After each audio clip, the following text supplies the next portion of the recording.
What's your military background? I was in the Marine Corps Reserve. So you are a Marine. How many years were you a police officer?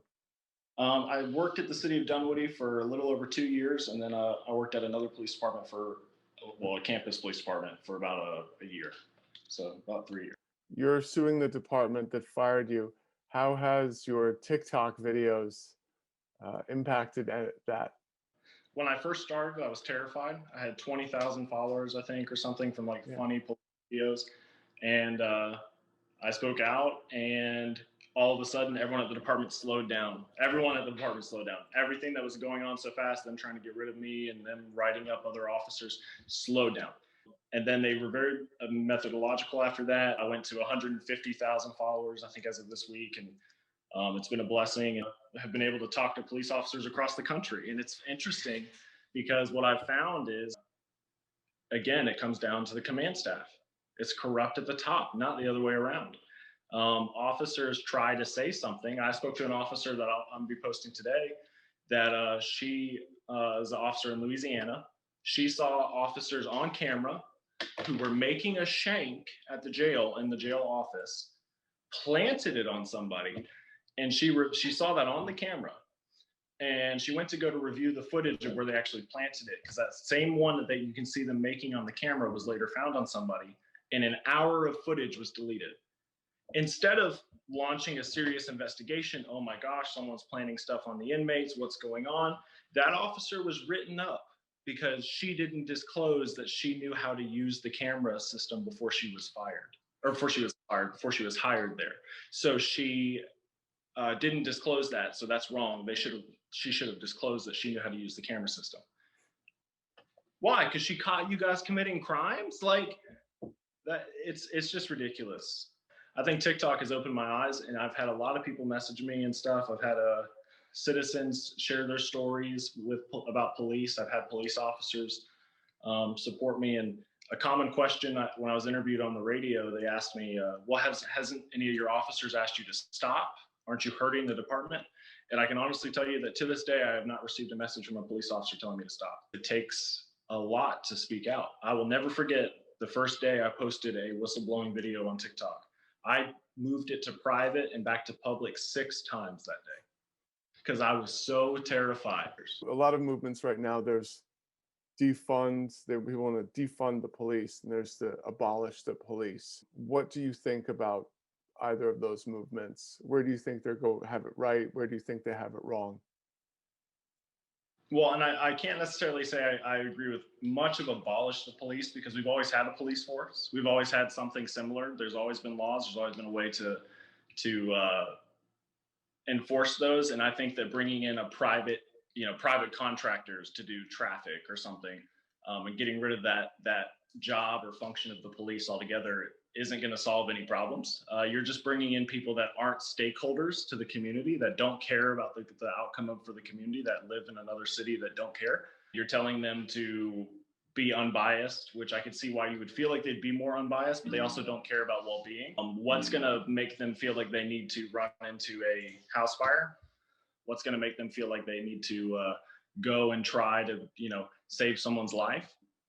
And at the same time, when it comes to defunding the police, something that a lot of studies show, which is the first to get cut every time there's a payroll cut or a budget cut, is raises or hourly wages and stuff. Police, especially like in the state of Georgia, police are underpaid by the national average by a lot. And the national average for, at least last time I checked, is in the 50s, 60s.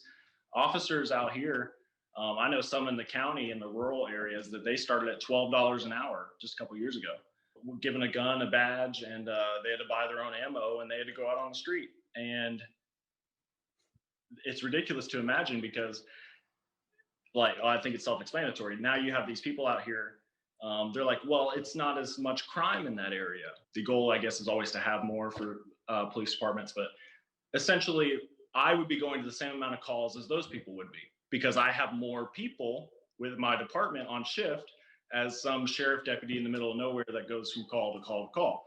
So we're going to the same amount of calls, the same type of calls, and they're getting paid like $12 an hour.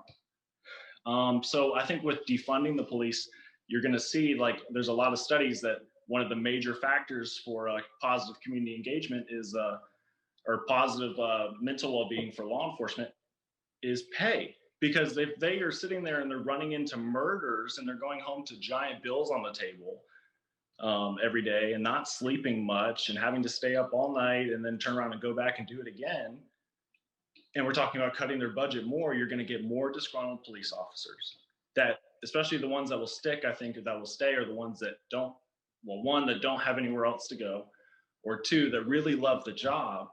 But then you're going to hurt the officers that really do love the job, because now those officers that already have giant bills on the table, that already have to take hundreds of hours of training every year. Like in our department, I knew most of the police officers I worked with had college degrees and stuff like that. So we could go elsewhere. We could go work in other fields. So you have educated individuals that are sitting here looking at, why am I doing this job? Or why do I care so much? Or why am I trying to be so nice to people when they're, you know, we're dealing with all this craziness out there in the world. And in turn, they're getting paid less and less and less. And I think that both movements have their place. I think defunding the police needs to consider repurposing and coming after, well, pretty much elected officials. Payroll is a great example. You cut the budget of the police department. All you're really going to do is make it so they drive rundown cars, have worse equipment. The first things on the chopping block are going to be basic equipment and payroll. It's ridiculous to me that officers are like the first things on the chopping block when we should be going after, you know, reprioritizing city budgets. Why is it that like the Parks and Rec department at our city spent millions of dollars to cut down trees, to realize they liked the trees, to spend millions of dollars to put them back? All that money could have been community welfare programs, could have been, you know, even just infrastructure improvements, things that, you know, community policing initiatives, all kinds of stuff. But instead, the politicians that are playing around with people's lives and money just fondle the money wherever they feel like it can go. I think defund the police has the right idea, but I don't think police should be the end of that sentence. I think maybe defunding should be more like investigate the funding of our local government, investigate where this money is going. Because I guarantee you, if you look at it, you take payroll out of the equation, you'll see that all of our money is going places that no one knows where it's going. Our police department had a $9 million budget. After payroll, not a single person knew where it went, except for the chief. I couldn't tell you to this day where half the money went. So you're saying defunding the police should be more of a gray area, whereas because with your department, you have no idea where that entire police budget went. Well, and so our city was considered a smart city. So like we had like open billing online, so you could look up where the money went, but you really still never knew like who was making these decisions, because it certainly wasn't the public, and the elected officials were not the most transparent with it either, and they were not the smartest with these decisions. And so it's like, okay, I think that what I'm saying is that defunding the police shouldn't be the whole sentence. I think it should be more so like, again, investigate our local community, because it comes down to, oh, well, we could say, oh, we're going to take money away from the police department. Well, I'm going to forecast it for you right now. You're just going to end up with more aggressive police who are upset, disgruntled, who are already getting paid, you know, below the minimum or the national average, like here. And then what's going to happen then? Then people are going to say, okay, well, what do we do now? They're not going to refund the police.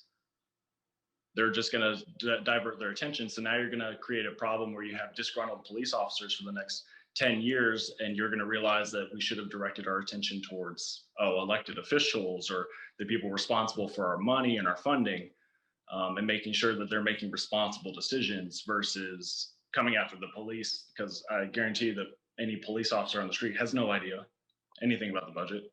He just knows what he gets paid and he knows what time he goes home.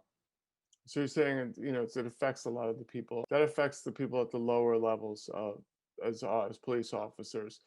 And, you know, yeah. And so defunding should be more of an audit of the higher level officers the city officials, and that should include that, because if you're just going at it from a black and white perspective, defunding is just cutting the salaries of people that are already below the poverty line or close to the poverty line. Like if you use Google Scholar and look up studies on police pay, you'll find that that is the number one. It's like the top three influences on positive community interactions for police. Because if they didn't feel like they weren't stressed out all the time, what's the only thing you really can control in someone's life? Income. That's it. You can't really control their family issues. You can't control health.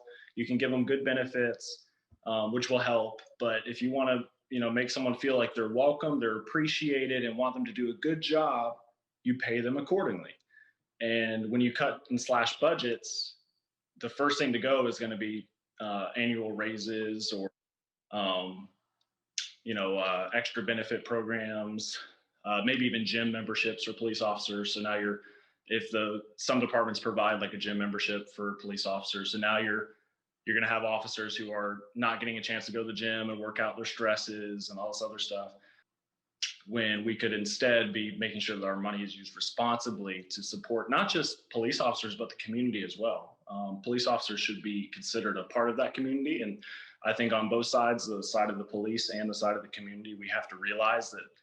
I mean, they can justify that. It's different. Well, I think that if anything kind of shows the argument again, that it comes down on, like, you can get mad at the sergeants, and even up there, I've talked to like Frank Serpico, who is I was featured next to him, and then we tweeted back and forth a few times. But with Frank Serpico, who was the first New York Police Department whistleblower that went in the news like back in the 70s, 80s.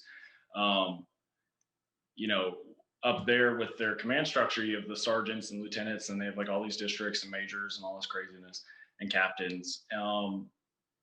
I would guarantee that all the way up to the lieutenant level, no one has any real say over budget. And so the real question, I think, at that point is where's all this money going?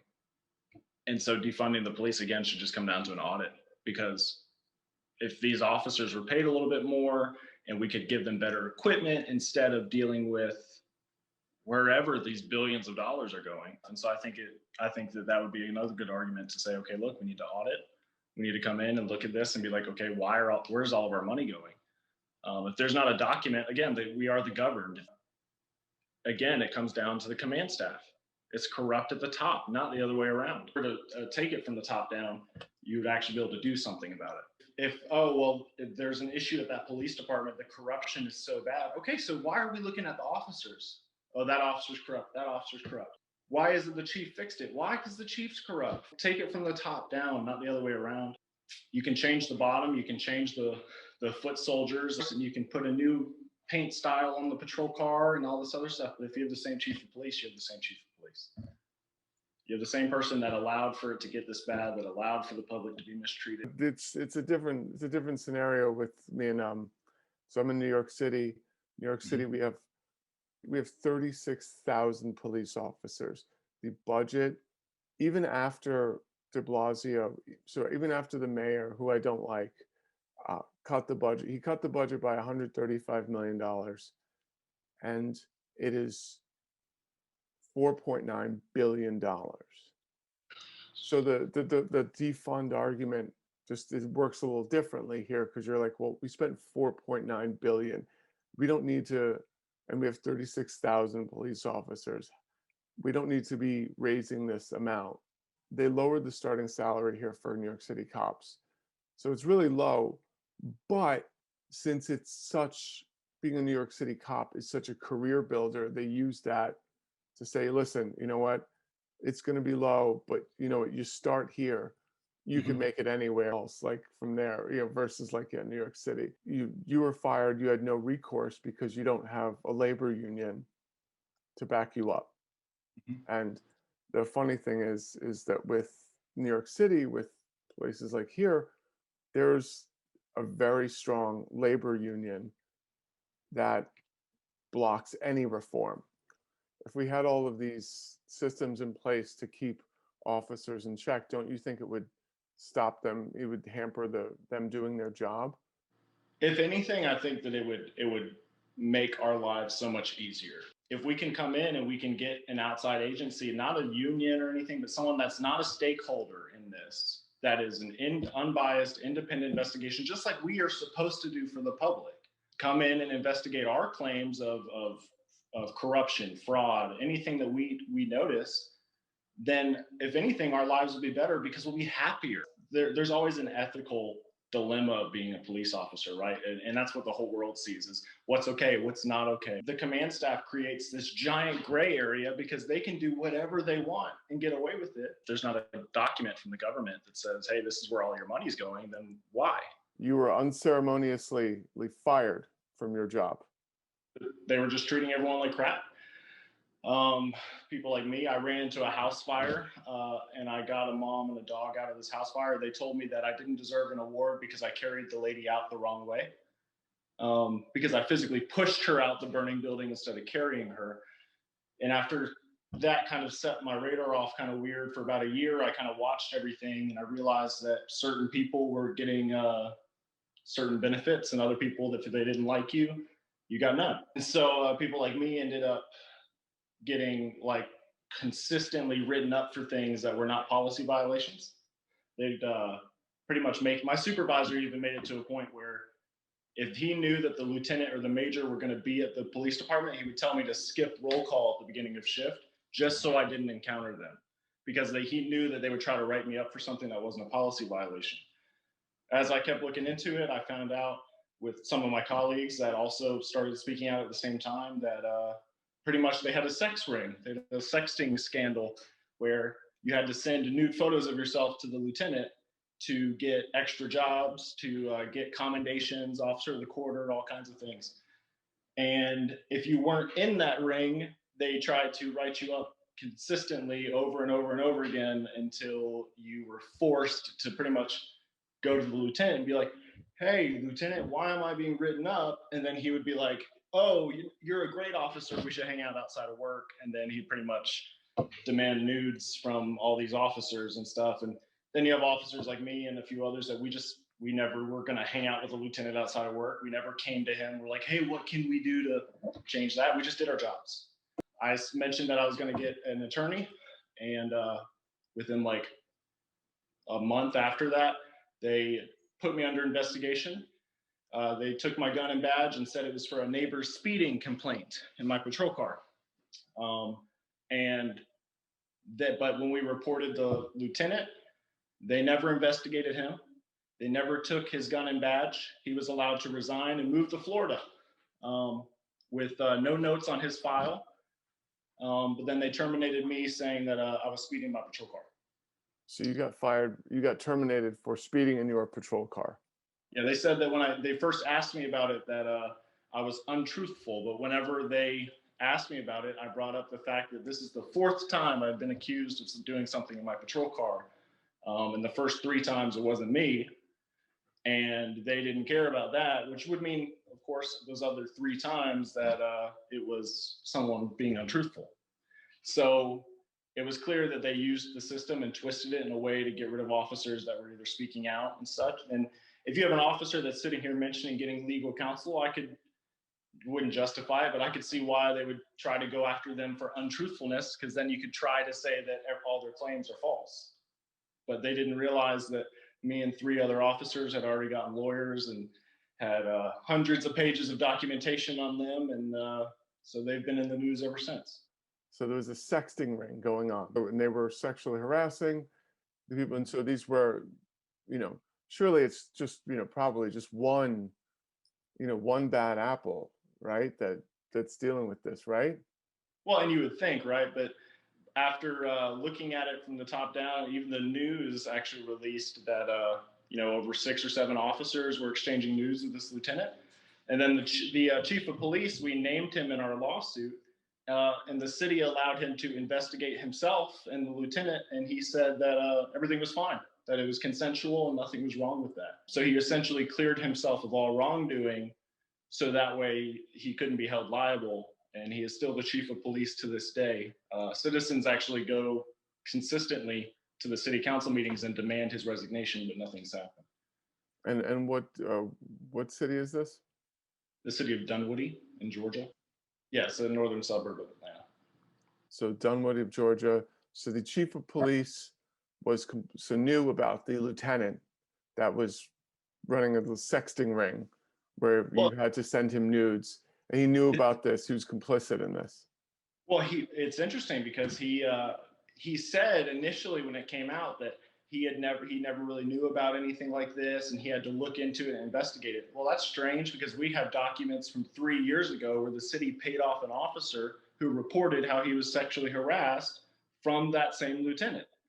So you can't say that you didn't know about it. The major who ended up clearing that lieutenant in his investigation, that major was fired from his last police department for stealing 50 guns, 50 guns from evidence. We're supposed to trust his judgment, which obviously was wrong. Wait, so back up. Who stole guns?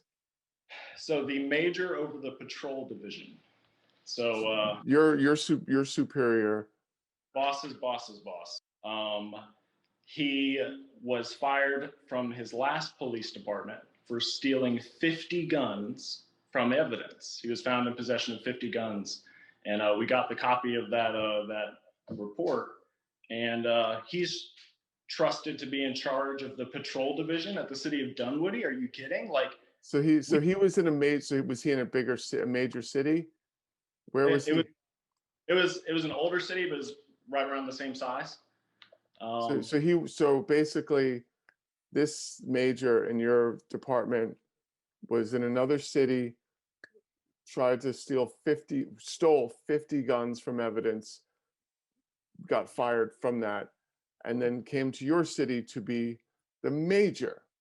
Because they allowed him to resign with no notes on his file. But if the city, when they hired him, would have done an accurate background check, they would have found that he was found in possession of 50 guns and a pair of brass knuckles from the evidence locker. And his reasoning for that was that he said that he was going to make a gun memorial for the police department. So you're saying when cops are fired with no notes on their record, that means they can go to another township, city, state, and be cops somewhere else. Well, take that lieutenant for an example. That lieutenant, there's no notes on his file, and his certification, his peace officer certification is still fully intact. He was never placed under investigation. He was allowed to resign and move to Florida, even though there's a good likelihood that he had committed crimes in our state, sexual harassment, that he had been doing this on the clock, just a couple doors down from the chief of police. He could go work anywhere he wanted to right now. The major of your police department had been in another township, stole 50 guns from evidence, got fired with no notes on his record, came to Dunwoody, and worked as a major in the police department for the head of patrol, and now you're saying the lieutenant that was running a sexting ring, who was sexually harassing people, forcing officers to send nudes. When he was eventually terminated, he was terminated with no notes on his record. And so this person who ran the sexting ring could work as a police officer anywhere in the United States and have a great stellar resume. If the background check investigators didn't really look that hard, if we hadn't put it in the news, yeah, he totally could have gone anywhere. There was no notes against his certification, no notes on his employee record. And I think the scariest part about that is if you look at some of the messages, he was telling these officers they were getting commendations for sending nudes. He would actually say randomly, one officer who is a victim in this, who spoke out, he one day got a text from a lieutenant, and it was about him cutting his grass or something stupid. And the lieutenant was like, "Shut up and send me a picture of your dick." Or another one, he was on the clock at work. He's like, "Oh, when can I eat your ass today?" What? This is your boss? This is your boss's boss. It's not your sergeant. This is your lieutenant. And the chief of police said it was consensual. But then you have people like me and even some of the other officers in this who they tried to write up after that. after we spoke out, who they say that, oh, I was let go because I was less than truthful about a speeding event in my patrol car, but they refused to look at any of the evidence that I had to present. The whole goal was they wanted to get rid of us under untruthfulness so we couldn't speak out. But they didn't realize we had as much proof as we do. So when you're able to, so as a cop, when you spoke out about what's going on in your department, you got fired and there were notes on your record. So you can't get it. So it makes it much more difficult for you to get a job anywhere else as a police officer because you now have notes on your record. And it's because you tried to speak out internally. Because I mentioned I was going to get an attorney, how I didn't like how I was falsely accused of several things, and then all of a sudden I was accused of another thing. And what I found after going through our records and through our policies, not only did the chief of police break his own policy several times to get rid of me, that he had signed, that he essentially had created an atmosphere where I had no option, I had no choice. When he was victimizing people while on the clock, and I think the most important part about this whole thing is, if this is what they were doing to us who were employees, God forbid what they probably did to the public. Like, if this is how they were treating the people that they work with, who knows how they were treating the public that we didn't know about. Why? Because we were at the officer level. God forbid, what this lieutenant or this major throughout the years they've been there could have done to people back when they were on the road or even now. It's hard for people to speak out. It's hard for people to say something because this is their livelihood. This is all they've ever known, and they don't really know anything different. I think some of us that spoke out were in a decent position to speak out because we, like me, I had started my own company. I had nothing to lose. I didn't need a good recommendation from them. So we spoke out knowing that. And exactly what we thought would happen, happened. They came after us. They tried to say we were liars and that we were bad officers. But if you look at my comment or my file, I have 72 pages of positive commendations from my supervisors. I have like 3 write-ups, which were all BS ones that they came up with, like wearing a hat indoors, or they investigated me for having too many commendations from citizens, because citizens can fill out a web form and submit a compliment. They investigated me because they thought I had too many. They're like, there's no way this officer has this many commendations. Well, guess what? Turns out that they were all legitimate. They spent city money to investigate me for getting compliments from citizens, because that's the problem, is they're so disconnected from the public. They have no idea how to be people, how to be citizens, how to be involved in the community. We're stakeholders, not because we work there. We're stakeholders because these are the people that trust us, and vice versa. That means we have to trust them. It's not a country under occupation. It never has been, and it never should have been considered one. It's not us or them or the public versus police. It should never have ever been that way.